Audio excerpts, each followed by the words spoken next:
gerät der selbst erklärte Satiriker gleich doppelt in Bedrängnis. Einerseits durch seinen Sender, denn der wollte sich von ihm trennen und den Vertrag für Böhmermanns Sendung ZDF-Magazin Royal auslaufen lassen. Das berichtet die Bild-Zeitung aus Kreisen des Senders. Der Grund, warum man den Vertrag angeblich doch nun verlängerte, wider besseren Wissens. Das ZDF fürchtete sich vor einem linken Shitstorm. Ich finde, jede Sendung, die sich mit dieser Person befasst, sollte mit einem Zitat von dem hochgeschätzten Kollegen Alexander Kissler beginnen, der einmal über Böhmermann gesagt hat: Böhmermann ist ein linker Aktivist im Gewand des öffentlich-rechtlichen Pausenclowns, der am Hof der Macht das Lied der Macht singt. Und ich finde, das beschreibt ihn sehr, sehr schön. Die Sendung galt als zu politisch und außerdem quotenschwach. Nun wird es doch um ein Jahr verlängert, dieser Vertrag. Offenbar aus Angst eben vor einem öffentlichen Shitstorm und dem Vorwurf, Böhmermann aus politischen Gründen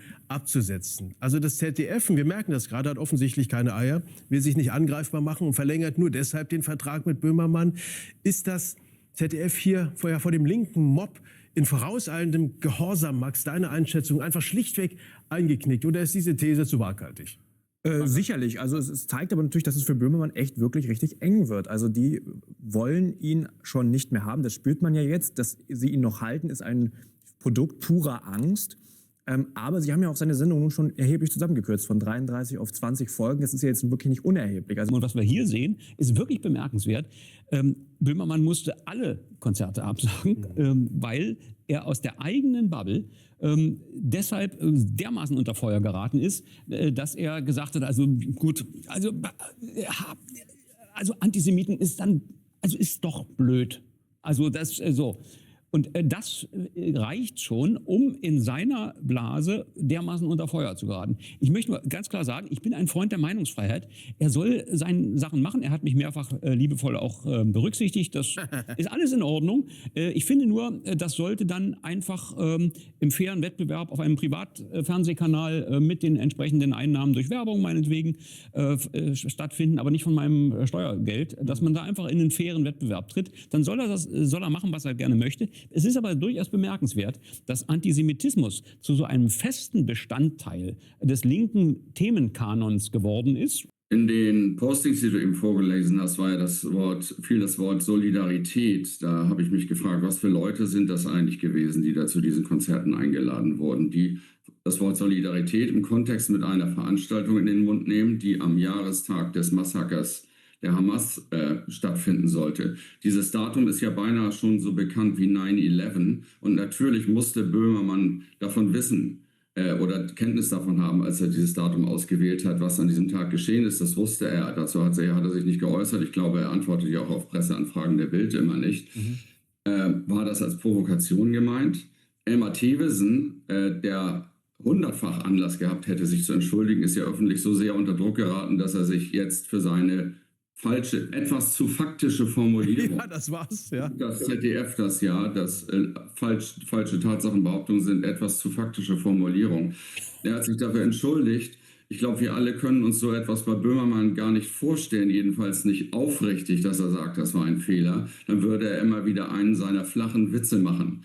Wenn wir das sehen, hat das ZDF offenbar erkannt. Ich glaube nicht, weil man meint, die Sendung ist zu links oder irgendetwas. Das gefällt ihnen ja. Sondern weil sie zu sehr und zu kontinuierlich öffentlich unter Druck geraten sind, wegen der zahlreichen Entgleisungen, die in dieser Sendung, des niederträchtigen Verfolgens und Kriminalisierens, Delegitimierens anderer politischer Meinungen in einer ganz menschenunwürdigen Weise häufig, nehmen wir das Beispiel des Herrn Schönbohm, dass das zu viel Druck gemacht hat, als dass man bereit war, sich das Verhältnis zwischen Erfolg der Sendung, Vorteile für den Sender länger anschauen zu wollen.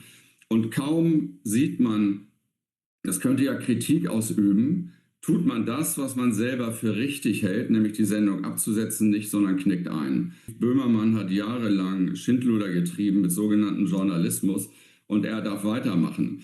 Das beides zeigt, wie unreformierbar der öffentlich-rechtliche Und das, Rundfunk ist. Joachim, ist der Punkt, auf den wir immer wieder kommen, die Unreformierbarkeit des öffentlich-rechtlichen Rundfunks. Das ist der zentrale Punkt. Und nicht nur gebuchte Künstler distanzieren sich von dieser Veranstaltung. Immer mehr Seitenhiebe gegen Böhmermann kommen auch von Künstlern tatsächlich, die gar nichts damit zu tun hatten. Er hat sich einfach ausgeliefert einer extremistischen Blase, bei der er geliebt werden wollte. Und jetzt erlebt er, was das bedeutet. Das ist auch klassisches, die Revolution frisst ihre Kinder.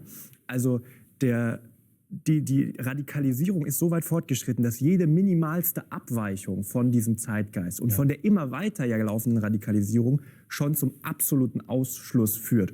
Und das ist ja auch die innere Logik dieser Bewegung, weil die folgt ja keiner Rationalität, sondern die folgt ja nur dieser permanenten Moralberauschung. Ich bin noch viel besser als du und Linker und stehe noch mehr für die Palästinenser ein als du. Und man kann sich ja innerhalb dieser Linken nur noch profilieren, indem man noch radikaler und noch radikaler und noch radikaler ist und noch besser ist. Und sozusagen jeder, der da auch es nur wagt abzugreifen, wird halt vernichtet. Und das ist, also ich meine, das ist wie in der Französischen Revolution. Am ZDF, glaube ich allerdings, ist alles möglich. Wenn er jetzt Kreide frisst und plötzlich versucht, auch mal in die andere Richtung auszuschlagen. Er verdient 600.000 oder 700.000 Euro von Gebührengeldern, hat man gehört und gelesen. Da kann ich mir bei ihm und seiner Charakterlosigkeit auch vorstellen, dass er plötzlich völlig andere politische Positionen als interessant entdeckt und sich ein Jahr in den Sendungen, die ihm verblieben sind, dort anbiedert, um die Kohle weiterhin fließen zu lassen mit seinen Leuten und seiner Redaktion. Er ist ja sicherlich auch in den Arbeitsplätzen seiner als Journalisten bezeichneten Mitarbeiter interessiert. Also ich halte beim öffentlich-rechtlichen Sender alles für möglich. Im Moment sind sie erheblich unter Druck. Ich kann mir vorstellen, dass das zunimmt. Aber dass sie ihn wirklich in einem Jahr abschießen, ist zu hoffen. Verdient ist es auch. Ob es wirklich passiert, das warten wir mal ab.